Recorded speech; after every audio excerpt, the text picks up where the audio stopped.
Para começar, vamos precisar de papéis coloridos para poder fazer as bandeirinhas da festa junina.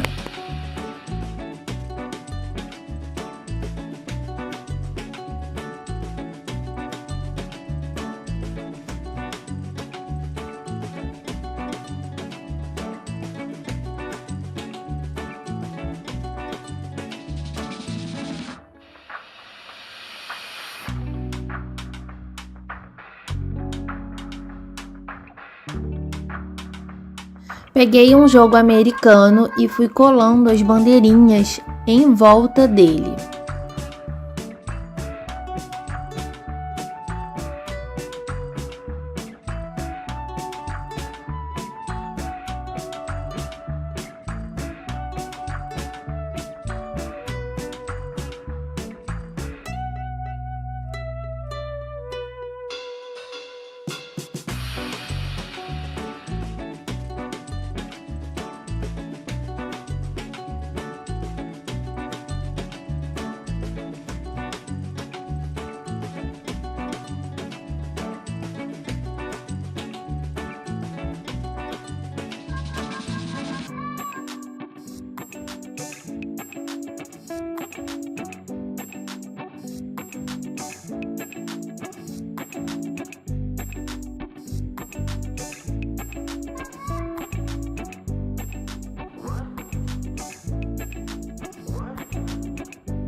Fiz lacinhos de corda de sisal e fui colando em volta do jogo americano, pulando sempre uma bandeirinha.